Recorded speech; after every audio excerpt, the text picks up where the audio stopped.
Girl who had all her limbs amputated after NHS mistake given £39 million payout. An extraordinarily brave little girl who had to have all her limbs amputated after she was wrongly discharged will be paid around £39 million. The child, who cannot be identified, was taken to Frimley Park Hospital in Surrey for a high fever, drowsiness and vomiting.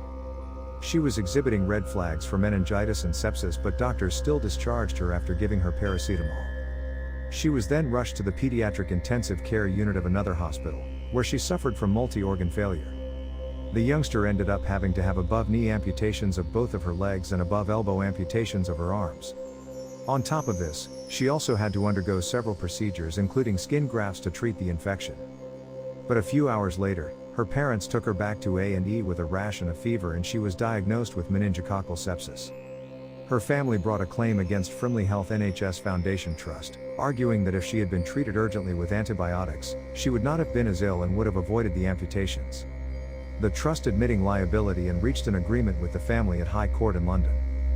Judge Casper Glynn KC on Friday said he would unhesitatingly approve the settlement of around £39 million, part in a lump sum and the rest in annual payments for the rest of her life. Elizabeth Ann Gumble KC, representing the girl and her family, said, "She is an extraordinarily brave little girl who is managing in school to do very well academically." Deborah Nadell, from the same law firm, said, "This child's injuries and severe disabilities were completely avoidable with proper care. All the red flags for meningitis and sepsis were there for doctors to see. Specific protocols for treating these illnesses exist to protect patients and doctors, but they only work if they are followed.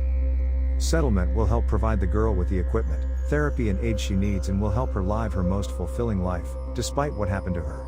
She is brave and she is determined."